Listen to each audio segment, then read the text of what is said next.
que dirige el grupo de etnobiología. Ana es bióloga, empezó a estudiar en Buenos Aires, en la UBA, pero después de muy jovencita se mudó a la ciudad de Bariloche, donde allí efectivamente hizo sus estudios como bióloga en la Universidad Nacional de Comahue, y gracias a una beca de UNCO, de la UNCO, después realizó sus estudios de posgrado con el doctor Eduardo Rapoport, uno de los ecólogos y geógrafos más importantes del país, y allí prosiguió luego su carrera como postdoc, que la llevó hasta donde se encuentra el día de hoy. Y nosotras particularmente, como decíamos, estamos muy contentas de tenerla hoy a Ana como speaker, no solo porque Ana nos está representando la región patagónica desde Bariloche, sino porque también Ana nos viene a contar sobre una transdisciplina, como decía Ana, que es la etnobotánica, de la cual quizás muchos y muchas de nosotros no conozcamos demasiado. Así que estábamos esperando con muchas ansias el seminario de Ana. Así que, Ana, si querés compartir pantalla, te damos el espacio y te escuchamos. Muchas gracias. Gracias a ustedes. Realmente yo estoy muy, pero muy contenta de haber sido invitada a este espacio, para darle lugar también, para contarles lo que es la etnobiología. Así que muchísimas gracias, chicas, por la invitación. Quiero confirmar si se ve bien. Creo que sí, ¿no? Que se comparte bien. Perfecto. Se ve bien, Ana. Buenísimo. Bueno, entonces yo elegí este título, que es Etnobotánica Patagónica, los vínculos con las plantas y el rol en la conservación biocultural. Pero quizás para empezar la charla tenemos que ponernos a pensar si todos percibimos, si todos y todas percibimos igual a la naturaleza, si todos la pensamos igual, si todos percibimos igual a las plantas, ¿no? No hay duda que nosotras y nosotros como seres humanos todos tenemos el mismo aparato quimiorreceptor a través del sentido de la vista, del oído, del olfato, del gusto, del tacto. Podemos percibir a las plantas, pero esa información sensorial luego se interpreta, se nombra, se conceptualiza bajo conceptos y valores que son propios de cada una de las culturas. Por lo tanto, si bien el proceso de percibir a las plantas es un proceso biológico, más que todo es un proceso cultural.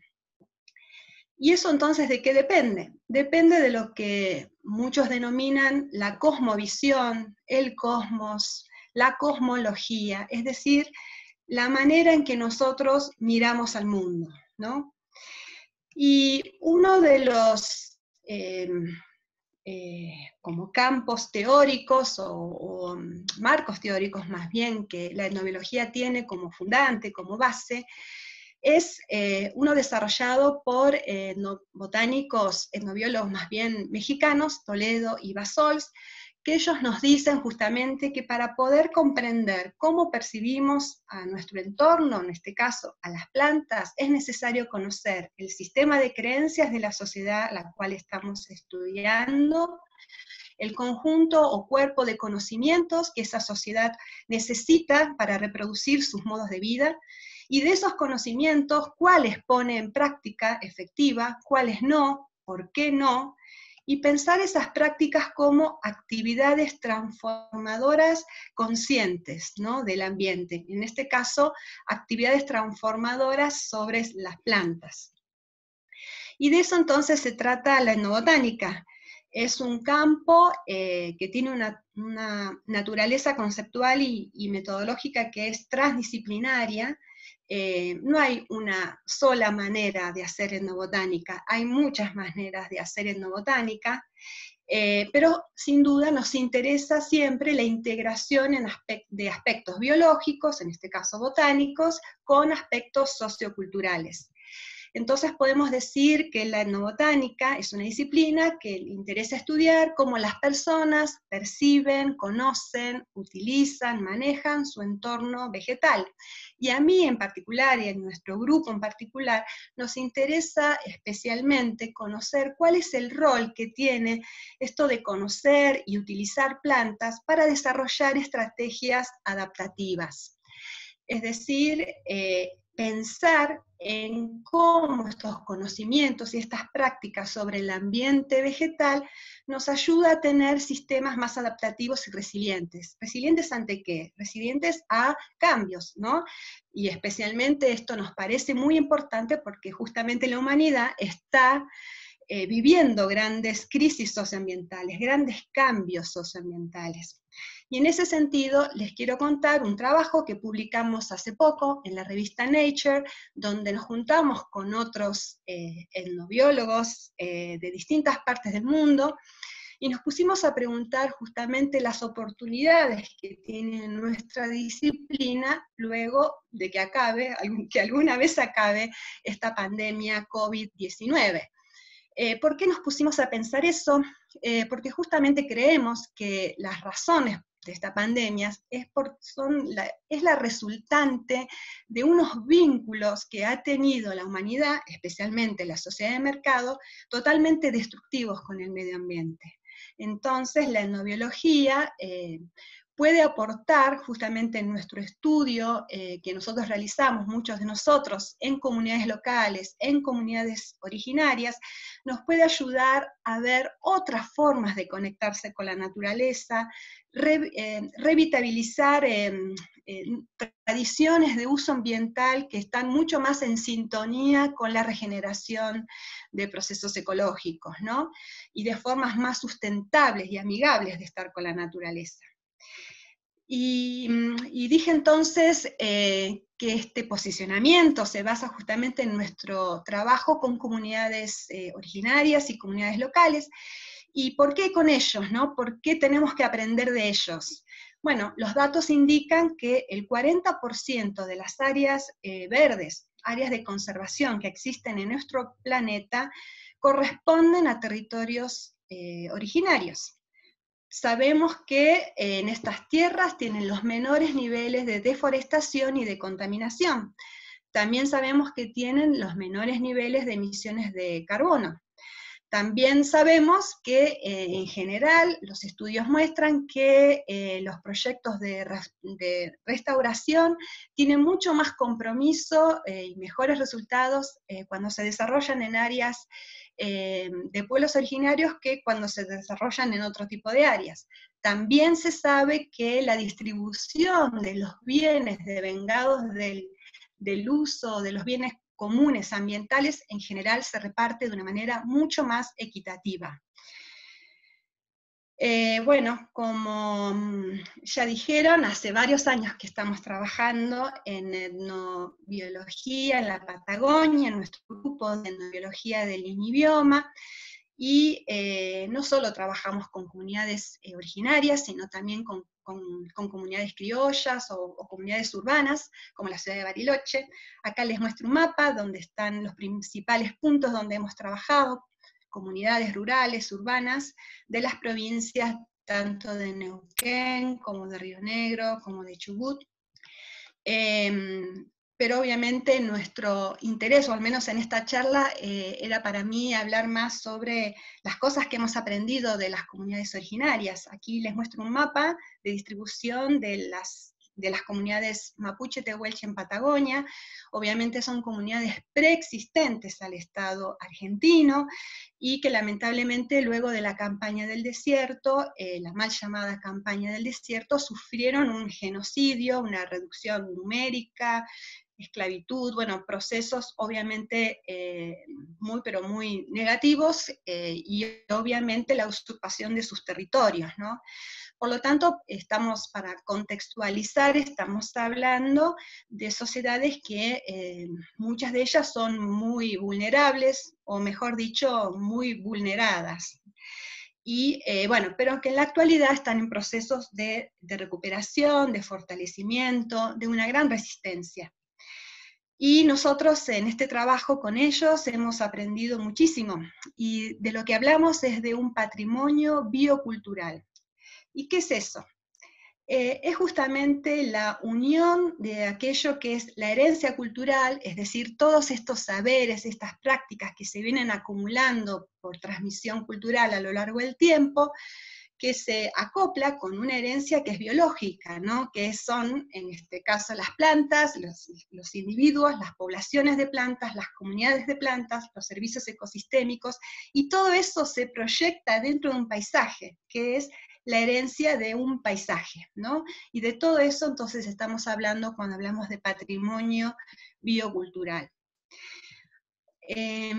Uno de los temas que tal vez más trabajamos en el grupo ha sido el de las plantas comestibles de la Patagonia, ¿no? Y les quiero contar, solo para empezar, de uno de los aspectos, quizás un aspecto muy material, pero es un aspecto importante del patrimonio, es el tema justamente de las plantas comestibles. Y estamos trabajando en un proyecto CITED junto con otros países, donde tratamos de revalorizar plantas que son silvestres o cultivadas, pero infrautilizadas, y que han sido marginadas a lo largo del tiempo y que realmente tienen valor agroalimentario, ¿no? Hasta el momento nosotros encontramos que en Patagonia hay cerca de 401 especies comestibles, de las cuales 168 son nativas de la Patagonia, y 233 son exóticas, ¿no? Especies que pueden ser tanto silvestres como también cultivadas. Quizás esto le llama la atención, ¿no? De hablar de plantas exóticas en un patrimonio biocultural de una región. Pero justamente los etnobiólogos entendemos a los procesos de una manera dinámica, y si hablamos de vínculos de naturaleza y con los humanos, tenemos que pensar justamente que los seres humanos en Patagonia están en la región, según los últimos estudios arqueológicos, hace más o menos 14.000 años, ¿no?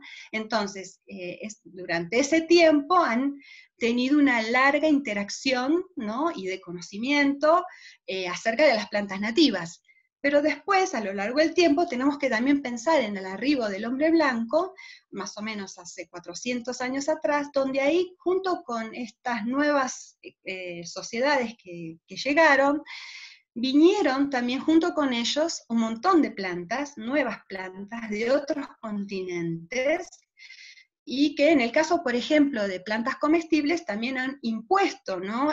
Formas culturales de alimentación, que han generado que se vayan sumando nuevas plantas a ese repertorio, ¿no? Entonces, digamos, lo que nosotros vemos ahora como lo que se consume, digamos, de plantas comestibles, es en realidad el resultado de profundos cambios socioambientales que se han dado a lo largo de una trayectoria temporal muy larga. Pero yo pregunté al principio si todos percibíamos igual a las plantas, y también entonces es una oportunidad para preguntarnos si todos conocemos igual a las plantas. Podemos decir, así de una manera dicotómica, tal vez muy exagerada, pero podemos decir que las sociedades urbanas, las sociedades de mercado, su conocimiento de plantas, acerca de plantas, en general, se basa en el conocimiento científico entre comillas, porque obviamente depende muchísimo de cómo ese conocimiento se fue traduciendo por los medios de comunicación, en los libros de texto, etc.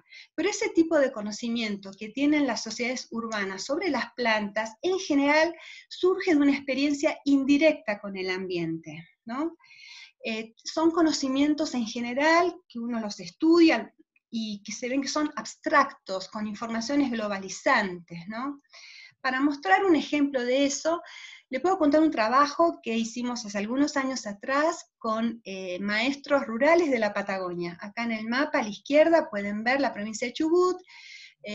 Hicimos unos talleres, recorrimos desde la cordillera hasta el mar, en distintos puntos, convocando a maestros rurales, que uno supone que tiene como una experiencia de contacto medioambiental muy buena. Y les preguntamos sobre plantas silvestres comestibles, y lo que encontramos es que sabían realmente muy poco.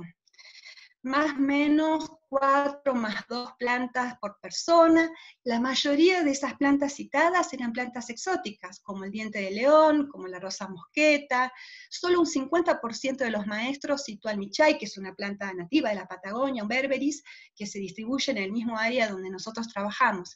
Es decir, como cierta medida o cierto índice de desapego, ¿no? De desconexión, de desconexión con su entorno. Pero si nosotros pensamos a las sociedades tradicionales o rurales, como las que les conté de los pueblos mapuche tehuelche, lo que nosotros encontramos en nuestros trabajos, que el conocimiento que ellos tienen, que lo llamamos conocimiento botánico local, ese depende directamente de la experiencia con el ambiente. Es un tipo de conocimiento que tiende al particularismo, que está anclado en la experiencia local y en los modos de vida.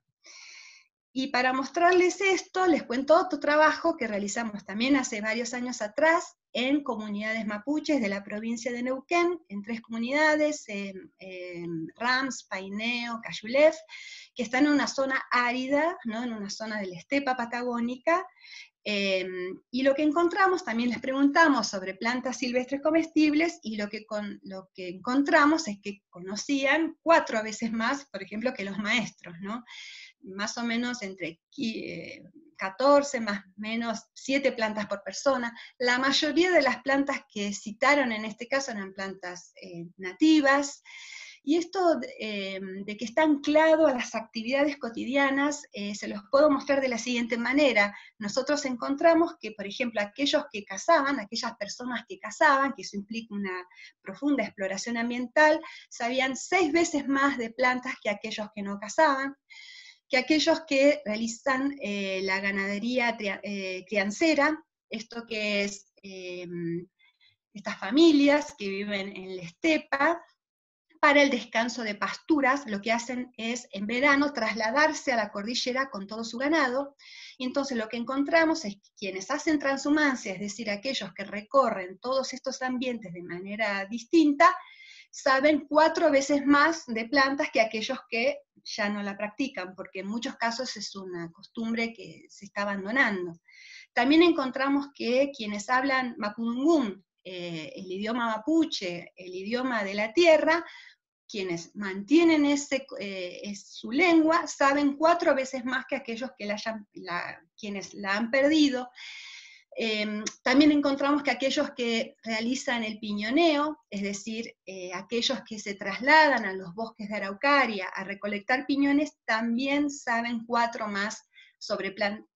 veces más sobre plantas silvestres, ¿no? Entonces, aquí se denota la importancia que tiene el contacto, ¿no? La práctica cotidiana de actividades tradicionales. Todas estas plantas silvestres en todas estas comunidades le produce un efecto muy positivo de diversificación de la dieta, son recursos que obviamente generan autosuficiencia, muchos de ellos son alimentos medicina, obviamente esto es parte de toda su soberanía alimentaria. Estamos hablando de plantas que pueden ser, que brinden frutos comestibles, como el michay, raíces comestibles, como el yocón, distintas especies que tienen que ver con hojas comestibles, ¿no? Recursos que son buffer, los llamamos recursos de amortiguamiento. ¿Esto qué significa? Son plantas que en general están disponibles en momentos del año donde, por ejemplo, las plantas cultivadas de la huerta todavía no están listas para ser consumidas, entonces este es un buen momento. Por ejemplo, en la primavera, ¿no? Es un buen momento donde muchas plantas comestibles son utilizadas. Pero entonces, para seguir pensando en estas preguntas, no solo se trata de una cuestión de mayor conocimiento, es decir, que hay sociedades que conocen más y otras que conocen menos. No, no es así de simple tampoco. Lo que nosotros encontramos en nuestros trabajos y en otros trabajos de etnobotánicos es que en general las sociedades de mercado tienen una notable separación naturaleza-cultura. En general conciben a las plantas como algo inferiores a ellos, donde, bueno, son miradas donde la racionalidad en general domina lo espiritual. Mientras que en las sociedades tradicionales o rurales, lo que nosotros encontramos es que no existe esa separación naturaleza-cultura. Las plantas son vivenciadas como iguales que los humanos, bajo una lógica donde la racionalidad está muy unida a la espiritualidad. Lo que se habla, lo que nosotros decimos acerca de esto es que se trata de una biodiversidad animada, ¿no? Un concepto que tal vez los que pertenecemos a la sociedad de mercado no lo tenemos. Y voy a contar un poco más de eso.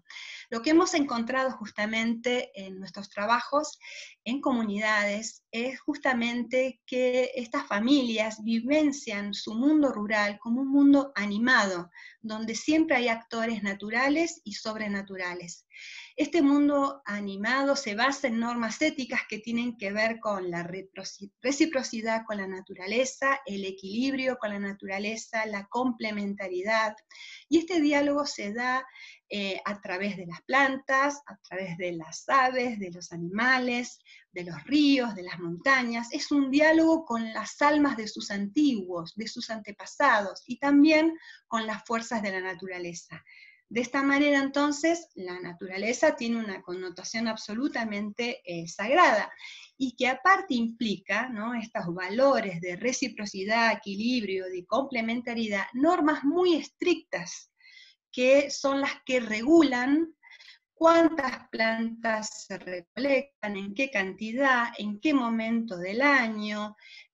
También, bueno, son saberes que se van transmitiendo en conversaciones familiares, también están codificadas en cuentos, en canciones, en poemas, así se mantienen estas normas sociales. Para mostrar un ejemplo, les puedo contar otro trabajo que realizamos con Soledad Molares en la comunidad mapuche de Largo Rosario, que está cerca de Esquel. Y en este caso estábamos estudiando las plantas medicinales que utilizaban en esa comunidad. Y lo que encontramos, que se ve en este gráfico, es que las plantas con mayor consenso cultural, o sea, aquellas plantas más importantes culturalmente en esa comunidad, estaban en general asociadas a descriptores de aroma y de sabor, ¿no?, muy fuertemente, que eran los que separaban de alguna manera cómo las personas seleccionaban a las plantas, identificaban a las plantas, decidían su posología, su tratamiento. Encontramos 75 plantas medicinales y la mayoría de ellas tenían esta asociación tan fuerte con aroma y sabor. ¿Y de qué se trataba esto? Esto era nuestra interpretación como científica. En realidad lo que estábamos viendo era, y como nos decían las personas, era que las plantas le proveían señales de aroma y sabor. De esto se trata pensar a una diversidad de una manera animada, ¿no? Eran las plantas, porque la tierra le habla a ellos y le dice a través de los aromas y los sabores cuáles plantas tienen que elegir, ¿no? Esto es justamente un ejemplo muy clásico de lo que denominamos animismo. Y ahí tenemos, bueno, muchísimos ejemplos, ¿no?, de esa mirada, ¿no?, de pensar que la naturaleza está con plantas que siempre nos protegen, como nos dijo gente de Cuyimanzano, de Villa Traful, todas las plantas nos protegen, solo recolectamos lo que necesitamos, si no la mapu se enoja. Hay plantas brujas, como nos dijeron en el Lago Rosario, y que tienen su espíritu, en el Ahuen, obviamente, que nos protegen, pero pueden cambiar sus efectos por castigo o acciones incorrectas, ¿no? De eso se trata este mundo rural, donde implican cuidados mutuos de todos los integrantes, ¿no? Y estoy nuevamente hablando de una biodiversidad que es totalmente animada, y obviamente estas son estas guías éticas que nosotros podemos aprender de estos pueblos para la conservación de las especies. Para seguir hablando de las señales, ¿no?, y de este mundo animado, les puedo contar otro trabajo recientemente publicado, que lo hicimos con Luli Castillo. En este caso, se trabajó en la meseta central de Chubut, con crianceros, pequeños crianceros, y justamente también encontramos el mismo fenómeno, ¿no? Para ellos, muchísimas plantas les sirven de señales de cambio ambiental.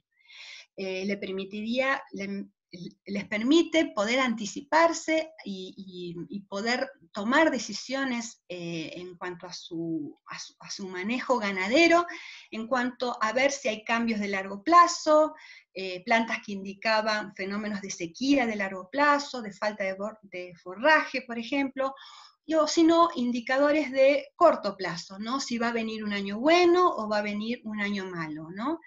En general encontramos hasta ahora 23 especies distintas que les sirven a los crianceros para tomar esas decisiones de gestión de ganado, que la mayoría de ellas son plantas gramíneas, como el coirón duro, pero también plantas arbustivas, como el michay o el botón de oro, ¿no? Todas típicas de la estepa patagónica. Estas señales, ¿no? Porque así son vivenciadas, vuelvo a decir, como señales que dan las plantas, tienen que ver, lo que nosotros vimos es con la presencia, ausencia de ciertas especies, con su mayor abundancia o no, cambios en su morfología o en su arquitectura, cambios de color, por ejemplo en el caso del Lycium, o si las hojas son más pequeñas, formas de mogotes, raíces expuestas, ¿no? Todo esto, estas señales que son dadas en este diálogo con las plantas son los que le ayudan a ellos a tomar decisiones para un mejor desarrollo de su ganadería. Esto nosotros lo llamamos etnoindicadores, ¿no? Son elementos que les sirven entonces a estas personas para interpretar el ambiente, para interpretar los cambios ambientales, y son herramientas de gestión adaptativa, ¿no? Porque les permite anticiparse y evaluar. Y como siempre, ¿no? Se trata de la integración de cosas empíricas, ¿no? De hechos, fenómenos que ellos pueden observar, sumado a aspectos simbólicos. Y nosotros realmente creemos que integrar este tipo de información junto con la información científico-técnica es pero muy importante para poder encontrar soluciones que sean multiculturales, por ejemplo en el caso de los problemas graves que hay en ciertas regiones de la Patagonia, en el caso de desertificación, ¿no? Por ejemplo. Entonces voy a seguir invitándolas a pensar en estas dicotomías de alguna manera que presento de la sociedad urbana, de mercado, y las sociedades tradicionales o rurales. En general, también si pensamos en las plantas y los vínculos de las personas con las plantas, en general en las sociedades urbanas, como ya dije antes, tiene esta relación de naturaleza-cultura separada, ¿no? Y desde esa concepción, la naturaleza, el lugar donde mejor está conservada es en espacios deshabitados, ¿no? Es en los parques nacionales. Mientras que en las sociedades tradicionales, esta mirada no existe. Es una mirada donde la naturaleza y la cultura están unidas, y que nosotros lo llamamos relacionismo, donde la naturaleza es pensada como un hogar, como un territorio, y que se mantiene con prácticas humanas de manejo tradicional. Es decir, que es un fenómeno que nosotros denominamos crianza mutua, ¿no?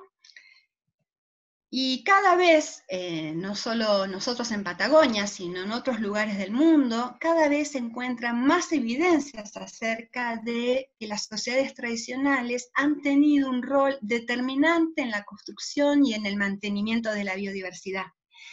Para poner un ejemplo que creo que nadie me va a discutir, es pensar, por ejemplo, en la selva amazónica. Qué lugar más prístino que está en el ideario popular, ¿no? Acá les muestro un trabajo publicado en la revista Science, donde se estudió a 85 especies comestibles nativas de la Amazonia, y se la asoció con variables de tipo ambiental y también con la cercanía a sitios arqueológicos. Lo que se pudo encontrar, y se ve en este mapa, estos puntos negros de hiperdominancia, es que este trabajo muestra que estos puntos de hiperdominancia están directamente asociados a los sitios arqueológicos, a la cercanía de sitios arqueológicos, y se encontró muy poca correlación con datos ambientales. Esto, como es interpretado por los autores, es que en la Amazonía la acción de sociedades precolombinas explican la hiperdominancia de estas especies, que son las que componen los bosques de Amazonia que nosotros conocemos. Es decir, que los humanos han construido paisaje mediante prácticas de manejo tradicional. Pero realmente pensar al paisaje como una construcción biocultural no es muy propio el pensamiento ecológico ni el pensamiento botánico.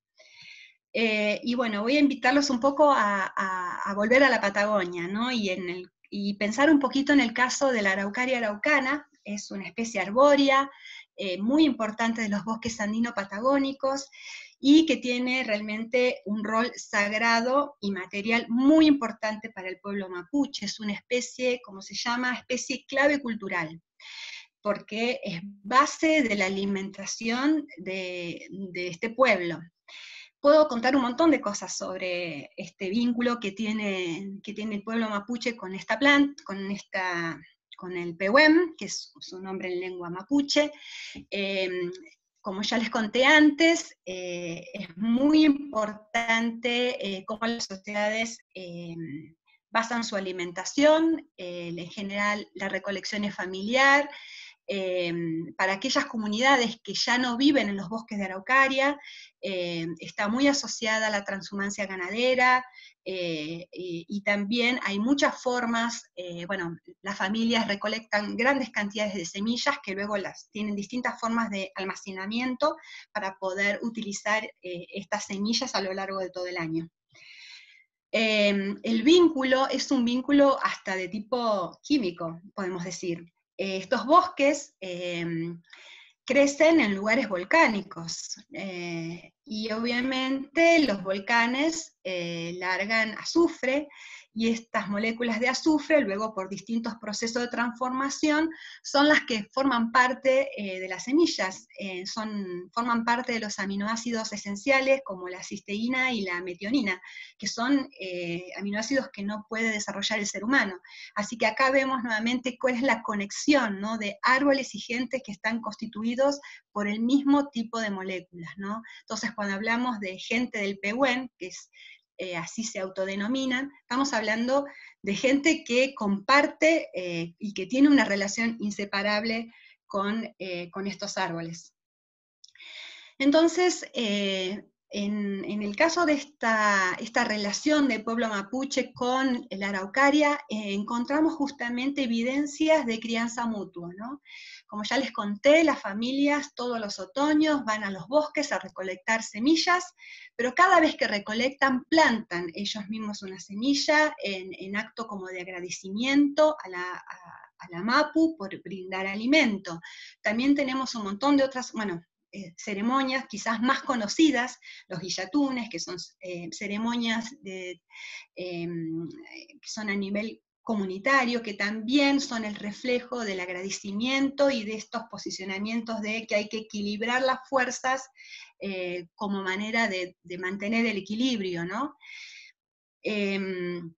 También en nuestros trabajos hemos visto no solo el cultivo in situ en la práctica de recolección, sino también cultivo ex situ. ¿Qué quiere decir esto? Bueno, fuera del área de distribución de los bosques de araucaria, justamente con estas prácticas que muchas de las comunidades realizan, aquellas comunidades que viven lejos de los bosques de araucaria, como aquellas comunidades que les comenté antes del departamento de Catanlil.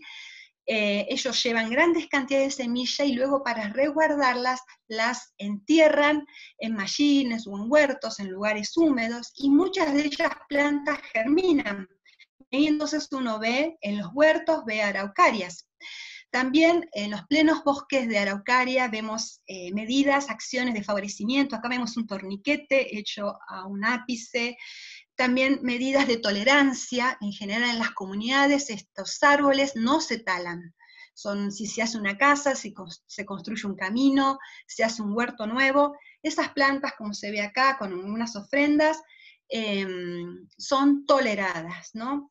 Es decir, que todas estas prácticas, que son prácticas de manejo tradicional, es decir, el cultivo in situ, el cultivo ex situ, la tolerancia, el favorecimiento, la protección, estas prácticas de transporte a más de 100 kilómetros de distancia, sumadas a estas medidas de almacenamiento, son prácticas de manejo que no solo son actuales, se vienen desarrollando desde la prehistoria. Nosotros tenemos un trabajo publicado al respecto, que hace más de 6.000 años que nosotros vemos que desde que apareció el ser humano en estos bosques se han expandido, y quizás tenemos que hacer obviamente muchísimas más investigaciones.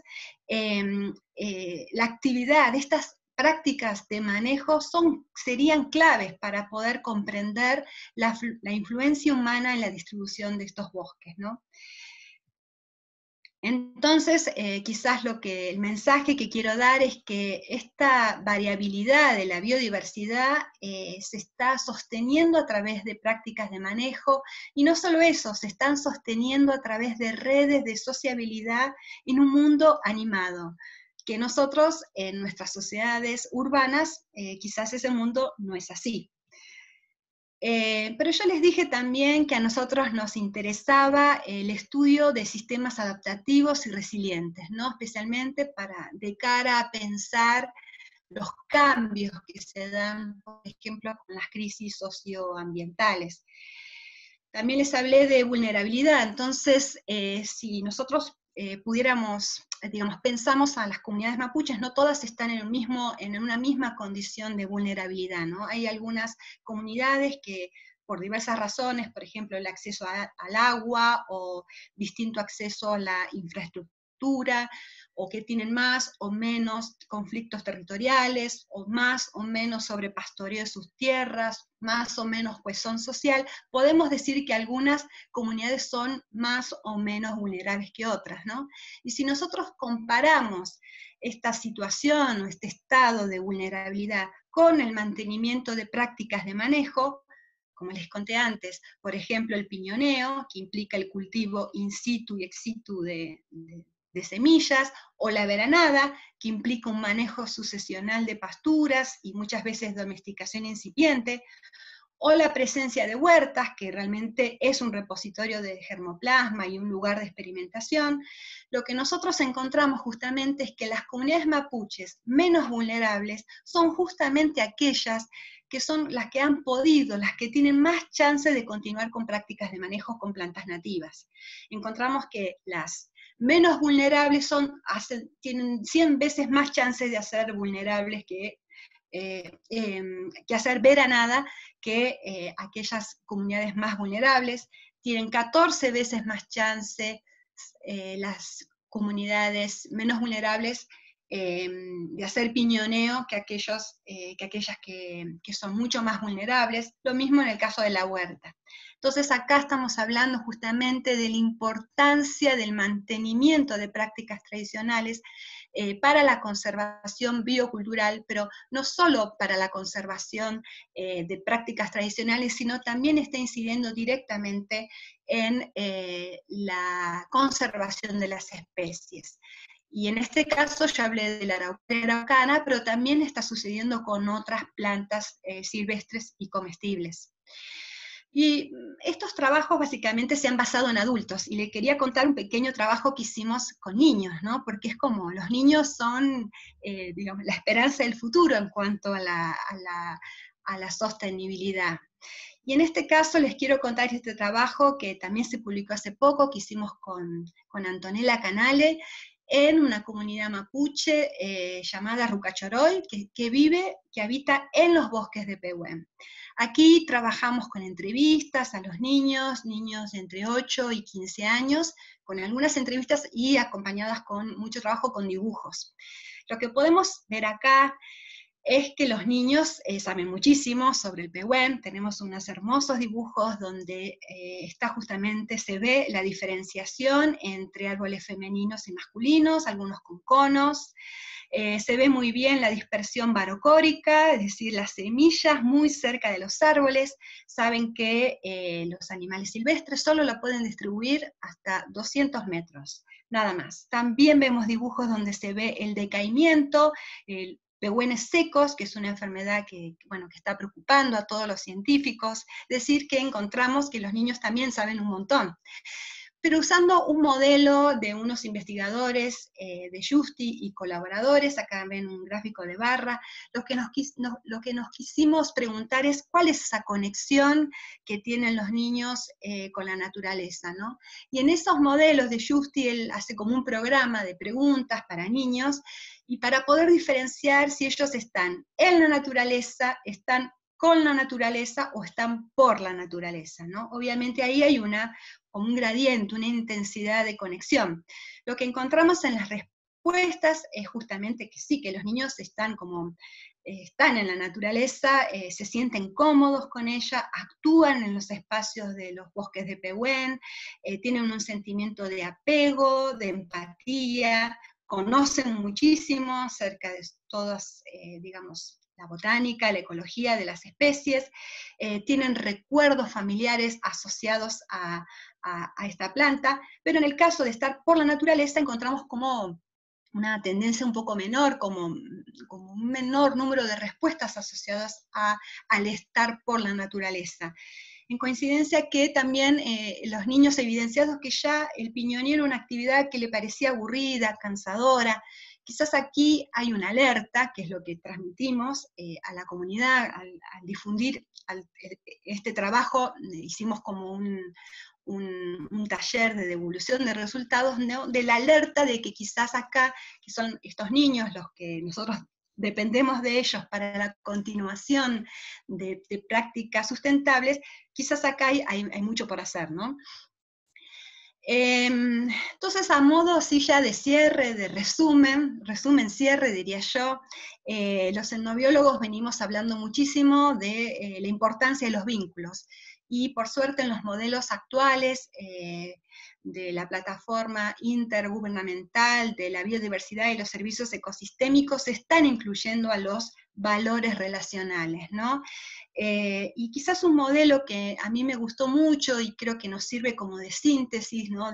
Que puede unir la ciencia de la sustentabilidad con la etnobotánica, es esto de hablar de los modelos relacionales, ¿no? De este conjunto de preferencias, principios y virtudes que explican el grado de responsabilidad que tienen las sociedades hacia la naturaleza.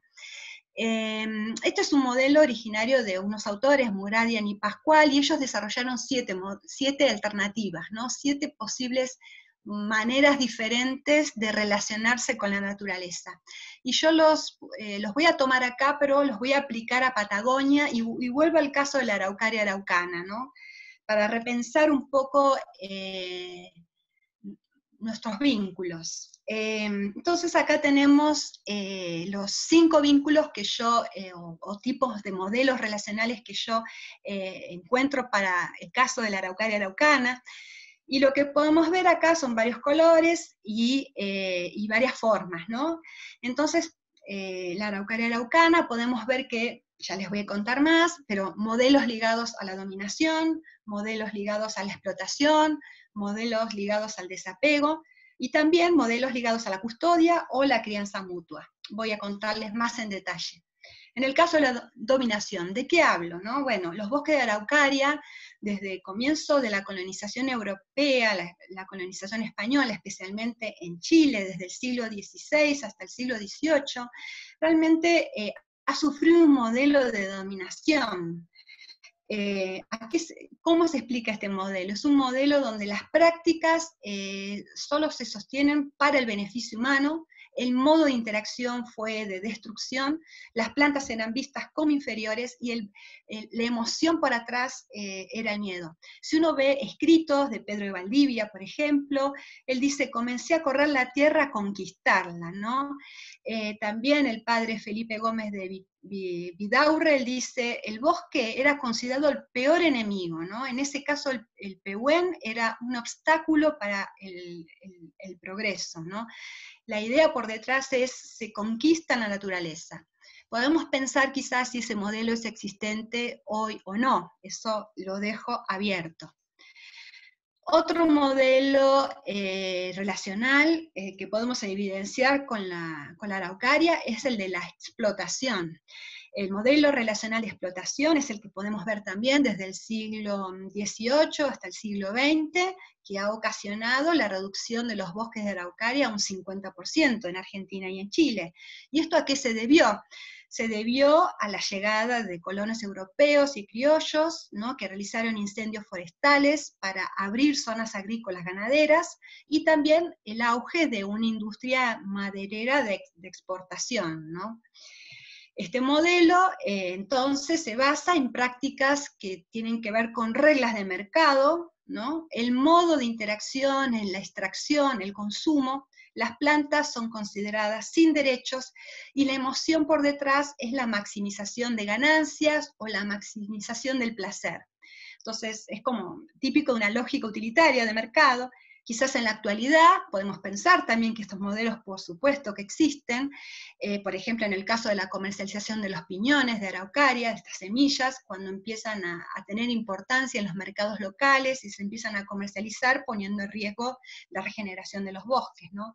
También es un modelo relacional que está directamente ligado con el conservacionismo turístico, porque el objetivo por detrás es maximizar ganancias.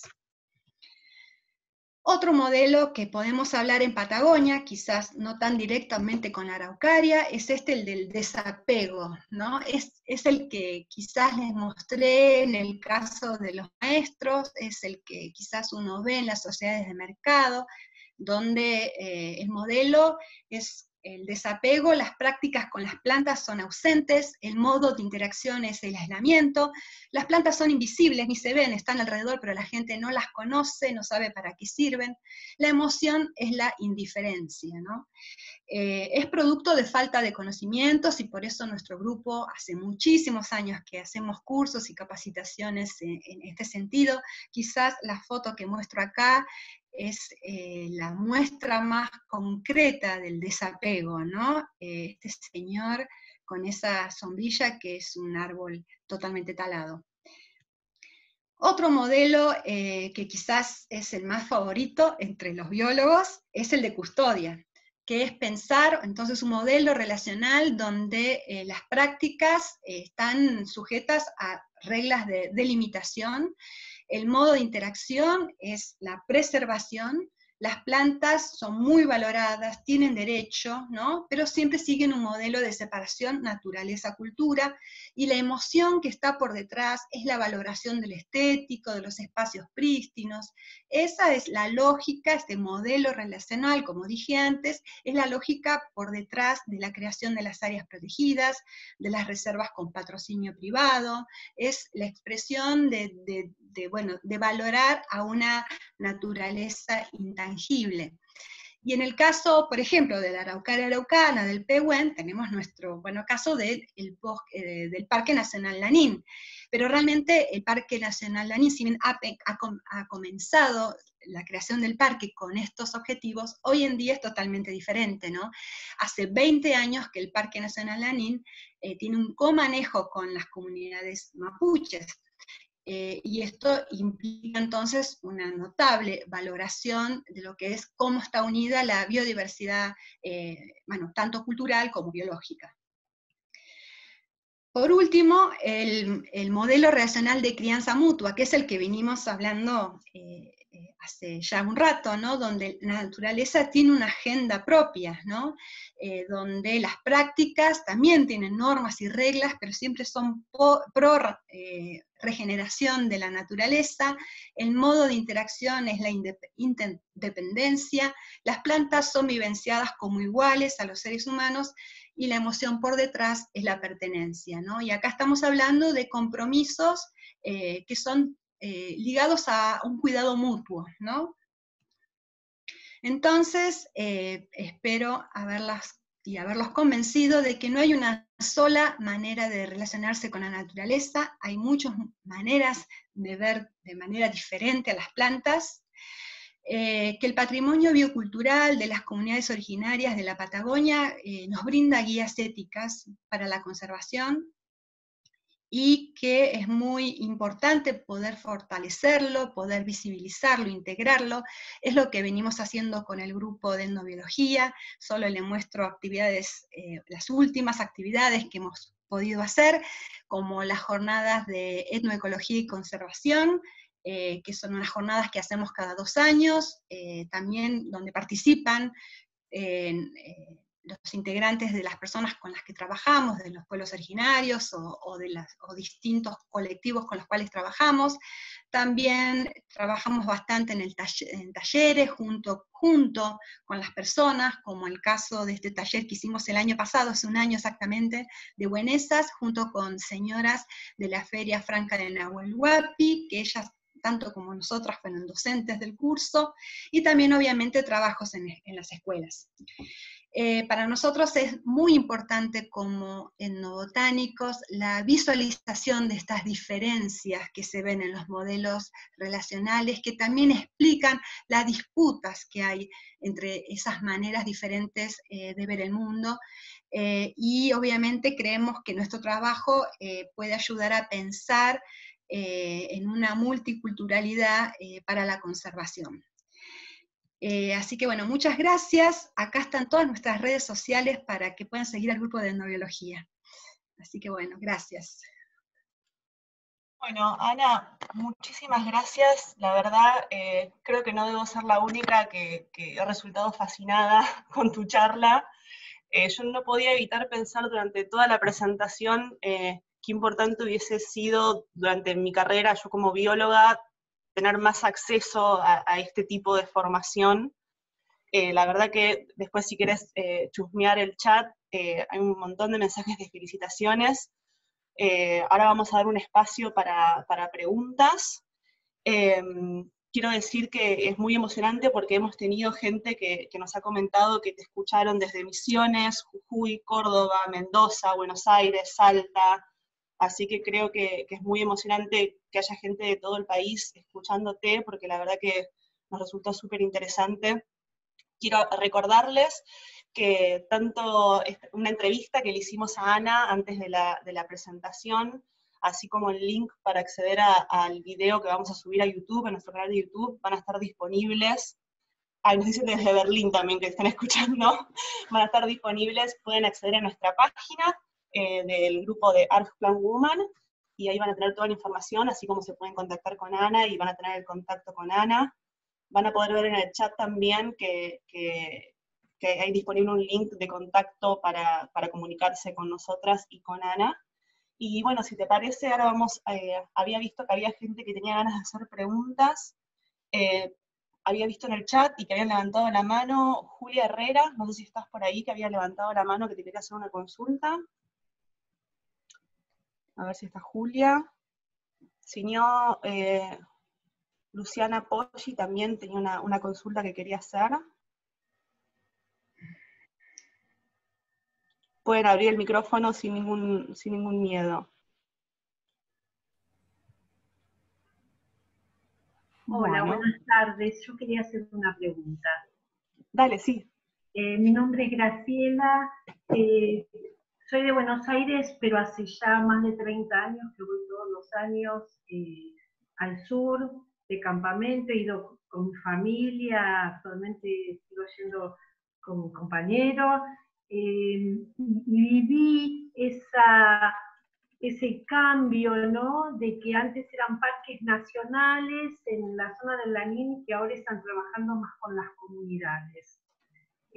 Pero no lo viví desde el cuidado, ¿no? Sino lo viví solo desde, por ejemplo, zonas donde era libre el acampe y ahora se acerca alguien de la comunidad, digamos, no a cobrar, cosa que me parece que está bien, pero no, en todos los años nunca pudimos hacer una relación con las comunidades, como que hay como una barrera, somos turistas para ellos, esa es la sensación, ¿no?, que yo me llevo, que somos turistas, que dejamos un dinero en la temporada y nada más, y me fue imposible comunicarme, que la verdad que para mí era re importante con respecto a todo lo que es la botánica y todo, y nunca pude hacer un lazo.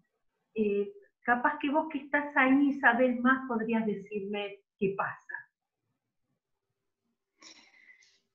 Bien, yo creo que es un tema complejo y que obviamente está cambiando a lo largo del tiempo.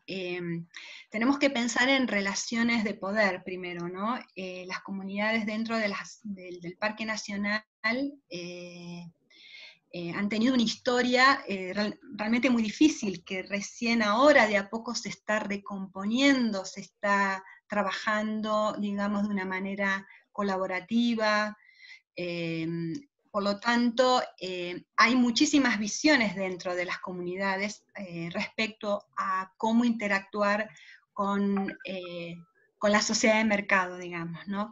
Yo creo que eso es un camino que todavía falta un trecho muy largo, pero sí veo que los jóvenes, yo estuve el año pasado o el año anterior, ya el tiempo vuela, y realmente los jóvenes de las comunidades tienen realmente otro espíritu, quizás eso ya en los próximos viajes puedas ver respuestas diferentes, que justamente ellos quieren que un camino es dar a conocer toda su cultura, ¿no? Que los campings sean un lugar donde puedan la gente de otras sociedades puedan aprender otras formas de ver a la naturaleza, así que eso está en los planes de la gente joven, y yo creo que es algo que se va a ver dentro de más tiempo, ¿no? Pero es un proceso largo, de una construcción que que ha empezado muy mal, digamos, ¿no? Entonces hay que reparar, hay que sanar vínculos con las comunidades y en ese camino se está. Gracias. Bueno, Ana, te leo la consulta de Julia que tiene problemas con el micrófono. Ella tenía algunas dudas un poco con respecto a la técnica y a las herramientas que utilizaron de recolección y análisis de datos que utilizaste con las personas entrevistadas. Quería saber un poquito sobre eso, me parece, Julia. ¿Cómo trabajan normalmente ustedes? Sí, eso yo no hablé nada así de la metodología. Bueno, como dije en un momento, hay muchas maneras de hacer etnobotánica, ¿no? Pero digamos quizás para describir, bueno, cómo trabajamos nosotros, básicamente, nosotros trabajamos muchísimo con entrevistas, ¿no? Utilizamos distintas metodologías que tienen que ver, bueno, que están muy relacionadas con métodos etnográficos, y de acuerdo a la pregunta, somos o más cualitativas o más cuantitativos, ¿no? Eso depende mucho de las preguntas que nosotros nos efectuamos. Después es muy importante para nosotros, en el caso de las plantas, por ejemplo, tener de respaldo a las plantas con las cuales, bueno, han sido citadas, por ejemplo, en las entrevistas, ¿no? Entonces, para nosotros es muy importante trabajar con herbarios de campo, ¿no? Y tener la verificación de que estamos hablando de lo mismo, ¿no? Porque imagínense que estamos hablando bueno, como todos nosotros que no hablamos con nombres científicos, ¿no? Entonces hablamos con nombres vulgares. Entonces, bueno, por eso se hacen trabajos, por ejemplo, caminatas junto a informantes, para poder saber realmente de qué planta estamos hablando, ¿no? Dónde crece, cómo es. Después también para nosotros es muy importante, es parte de nuestro código de ética como profesionales, es la devolución de los resultados a la comunidad. Entonces, también la etnobotánica heredada de la antropología, del pasado, ha heredado quizás formas muy extractivas de conocimiento, y nosotros ahora estamos obviamente en contra de esos posicionamientos. Entonces, para nosotros el trabajo de campo comienza con toda una serie de acuerdo a la pregunta, metodologías que pueden ser de las ciencias sociales o de las ciencias biológicas, pero siempre va a terminar con un taller o la forma que se decida a nivel comunitario de devolución de todo lo que nosotros recolectamos de información.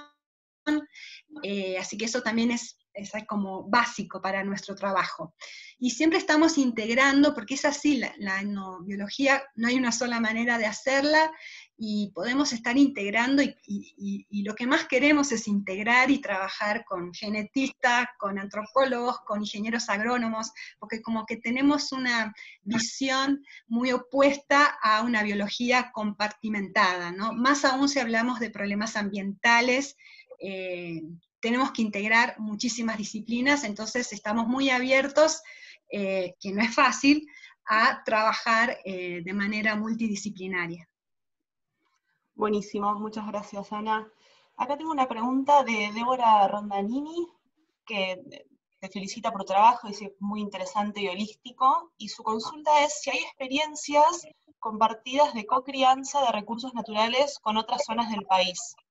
A ella dice que como ejemplo le vino a la memoria el trabajo del profesor Julián Cámara Hernández con conservación in situ de germoplasma nativos de maíces.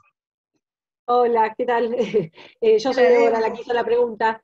Cuando ibas hablando, como decían otras colegas en el chat, qué bueno hubiese sido tener más conocimiento de esto durante nuestra formación. Pues yo tuve la suerte de estar en la Facultad de Agronomía de la UBA en Buenos Aires, y el profesor Julián Cámara Hernández, que un profesor de botánica, tal vez lo conozcas de nombre, Sí, falleció, pero es una persona muy, muy relevante en nuestra facultad y muy querido, además de que nos daba las clases de cladística y de botánica. Él hizo un trabajo durante décadas de conocimiento de las razas nativas de maíces, incluso maíces con colores, y él trabajó mucho con la conservación in situ, o sea, que los mismos pobladores siguieran cultivando y no perdieran esos saberes, y los valorizaran y demás. Y bueno, fue el trabajo de toda su vida, estuvo 30, 40 años yendo, es más, él nos contaba, dice, este es mi ahijado, este se llama Julián por mí, o sea, él creó unos lazos con la comunidad, por eso Ana, cuando vos hablabas de esto del trabajo conjunto, ¿no? No del conocimiento extractivo y cuantitativo, voy, mido y ya está, ¿no? Me vino eso, y la pregunta era entonces, si hay algún tipo de red, o sea, todavía más holístico, de aproximaciones de etnobotánicas con otros pueblos originarios del país. ¿Has participado o si conocés que existen? Bueno, primero sí, lo conocí, tuve la suerte de, en un congreso internacional de etnobotánica que organicé en Bariloche, junto con Tani Pochettino, en el 2009, vino el doctor Cámara Hernández a dar una conferencia, así que sí, tuvimos la suerte de conocerlo, y realmente sí, lo que él plantó la semilla de una idea también muy diferente en conservación, ¿no? Donde a lo mejor solo se pensaba hasta hace un momento dónde conservar, bueno, hacer conservación ex situ, ¿no? Jardines botánicos o bancos de semilla, con todos esos riesgos que eso implica. En cambio, la etnobiología, por esta naturaleza que tiene de trabajar o intentar trabajar de una manera coparticipativa, decimos no, digamos, los bancos de semilla tienen que estar en manos de los campesinos, en manos de las personas. Ahí es donde nos podemos asegurar, verdaderamente ahí es donde nos podemos asegurar el mantenimiento de la biodiversidad. ¿No? Estamos hablando de la biodiversidad genética, mientras esté en manipulación y en trabajo y en manos de las personas, no en estos lugares que pueden sufrir hasta, bueno, pueden desaparecer por políticas públicas, digamos, ¿no? Tiene que estar en manos de la gente, ¿no? Así que en ese sentido sí hay mucha sintonía con el trabajo de Cámara. Y con respecto a la crianza mutua, en realidad esto es un concepto que lo ha trabajado Verónica Lema, que es una investigadora de CONICET. Ella es antropóloga, pero en realidad, como también devenida medio en botánica también, pero bueno, es antropóloga, y ella trabajando con comunidades andinas, ¿no? Esto también es muy fuerte, el concepto de crianza mutua, ¿no? Digamos que podemos decir, si uno va hurgando, es muy fuerte en la mayoría de las comunidades originarias, tienen nombres en lenguas distintos, miradas diferentes, pero de alguna manera refleja esa mirada de que somos todos parte de todos, ¿no? Claro. Y todos tenemos el compromiso de cuidar. Bien, bueno, muchas gracias. Muy hermoso tu trabajo, inspirador para abrir la cabeza y mirar otras cosas. Muchas gracias. Ana, tenemos una pregunta de Verónica Mastronardi, que te quería hacer una consulta. Verónica, si querés abrir tu micrófono y consultar. Muchas gracias. Hola, buenas tardes. Y Hola. bueno, yo estoy fascinada porque no pertenezco a su mundo y todo lo que van contando me resulta fascinante, porque participo en una organización que hacemos plantaciones en la Patagonia para reforestar árboles. Y lo que a mí me gustaría saber, y lo que me gustaría de repente aportar, es que todos ustedes saben una enormidad, pero está bueno que esto se empiece a expandir en toda la sociedad, porque mucha gente disfruta muchísimo de los bosques, pero no tiene idea de lo importante o de la necesidad que tenemos de cuidarlos. Así que ustedes que son científicas, que tienen toda esta formación tan técnica, por favor traten de bajarlo también a la gente en general para multiplicarlo. Y mi pregunta es si alguna vez va a haber algún taller donde pueda dictarlo o podamos conocer realmente a alguna persona de las comunidades que esté participando activamente con ustedes, que también sea visible, que los podamos escuchar, como para generar ese vínculo que comentaba otra de las chicas que preguntó. Muchas gracias. Gracias a vos, Verónica. Como yo decía al principio, la etnobiología es una disciplina nueva y está todavía desarrollándose, aprendiendo. Recién ahora estamos empezando los investigadores realmente a trabajar de una manera coparticipativa junto con las comunidades, ¿no? Y entonces sí, nuestra idea como grupo, empezamos a hacer talleres y lo dábamos nosotras nada más, ¿no? Digo nosotras porque en general somos siempre mujeres, ahora tenemos un integrante varón.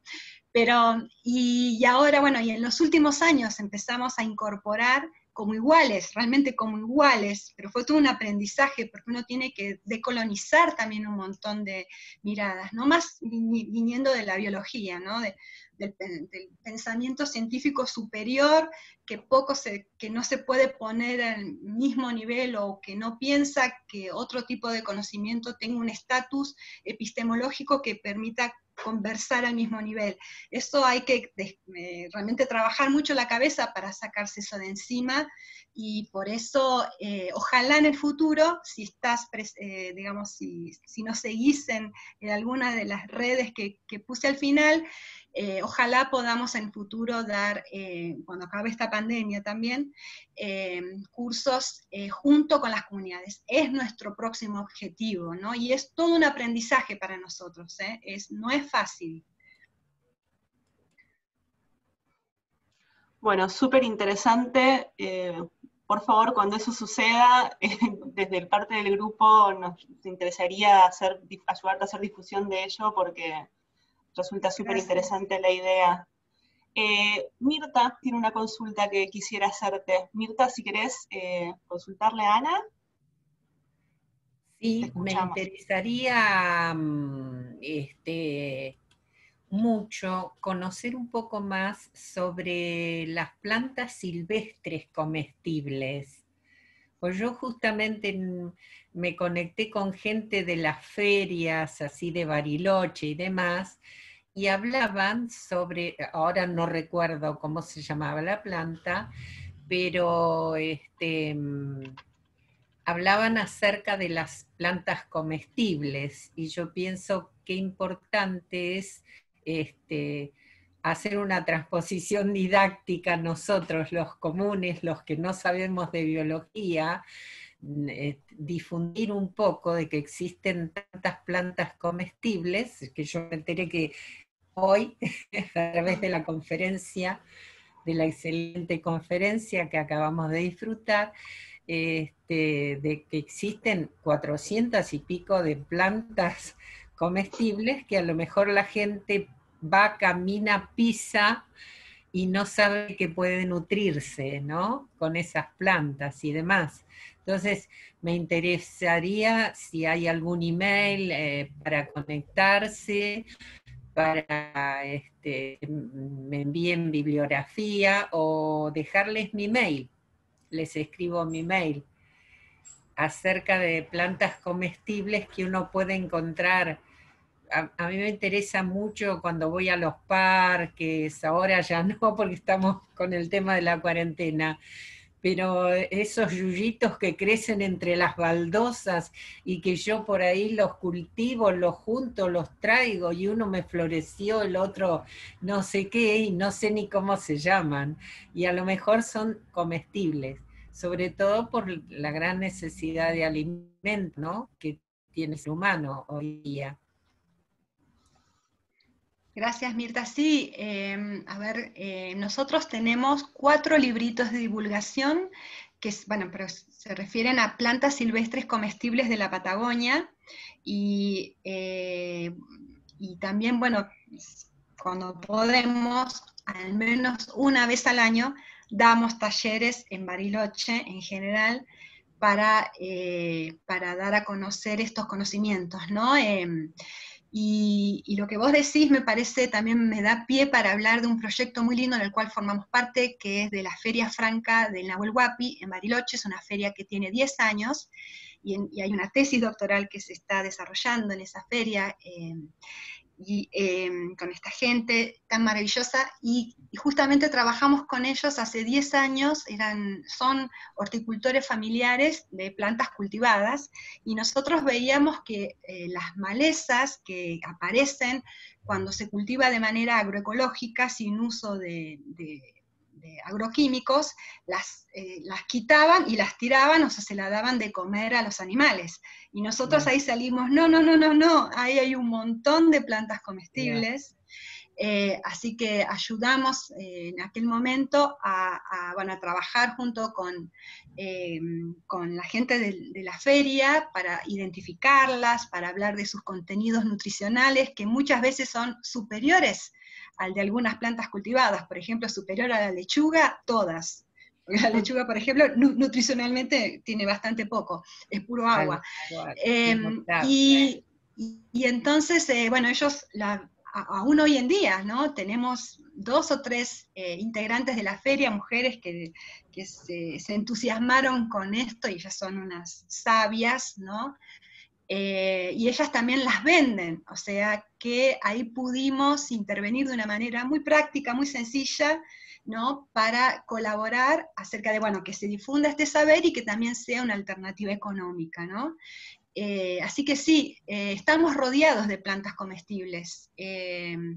El doctor Eduardo Rapoport, que ya falleció, él era un fanático de este tema, yo aprendí de él realmente, y él quería justamente proponer, y hasta inclusive se comunicó en su momento con ministros de educación, que decía que tenía que enseñarse esto en las escuelas.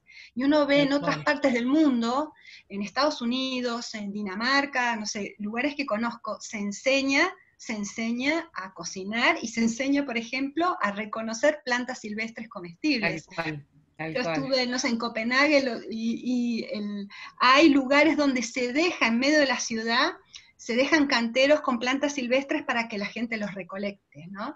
Entonces, hay muchas cosas por hacer, sí, hay muchas cosas por hacer, y especialmente en estos tiempos tan duros. Tal cual. Le comento algo, doctora, no quisiera interrumpir, que tan hermosa la disertación. Mi hijo, por ejemplo, se aficionó muchísimo con otro compañero, que juntos están en Bariloche desde hace 8 años, viviendo allá, que es ingeniero químico el compañero, y iban así a sitios comunes a recolectar hongos.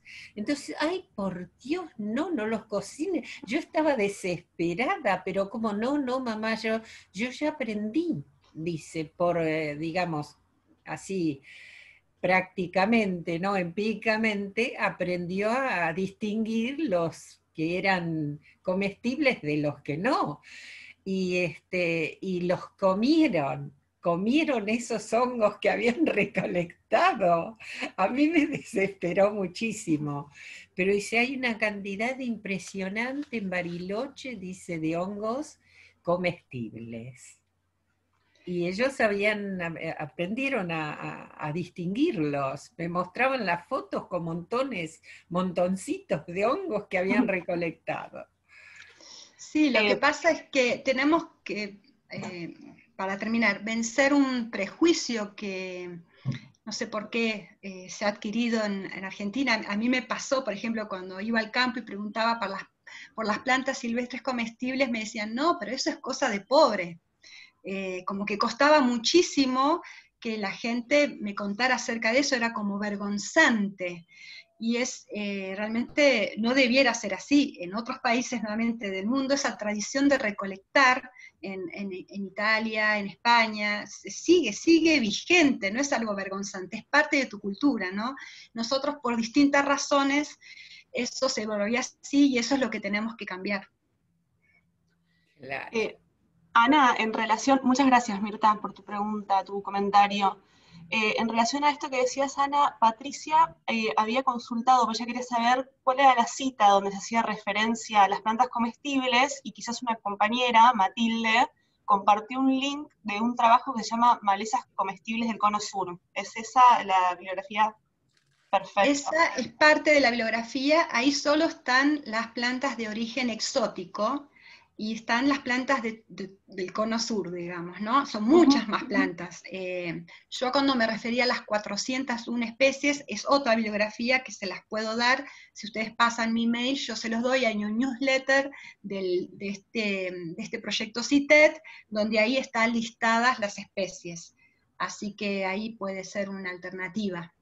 Perfecto, aprovecho eso para toda persona que se quiera comunicar con Ana, que si quizás no tiene el contacto directo de Ana, puede comunicarse con nosotras y nosotras le hacemos llegar el contacto a Ana. Por acá, ya con esto vamos cerrando, a menos que alguien tenga más preguntas. Carolina Atala nos quería comentar que en Rosario se dicta un curso de plantas medicinales en la Facultad de Medicina, que lo interesante es que participa gente de la comunidad de Aguita, de Tafí del Valle y FOM de Rosario, y que es una experiencia hermosa de intercambio, y así que me parece que estamos todos de acuerdo que pueden salir cosas muy interesantes de este tipo de interacciones. Bueno, si nadie más tiene consultas, la podemos dejar a Ana, que la verdad estamos súper agradecidas de que nos hayas compartido tu trabajo. Creo que estamos todos de acuerdo que es súper importante y muy interesante, así que infinitas gracias por participar, así como muchas gracias a todos quienes participaron hoy como oyentes. Y bueno, ya saben, nos mantenemos en contacto, se pueden conectar con el grupo y hacemos el link con Ana a quienes le interese. Muchísimas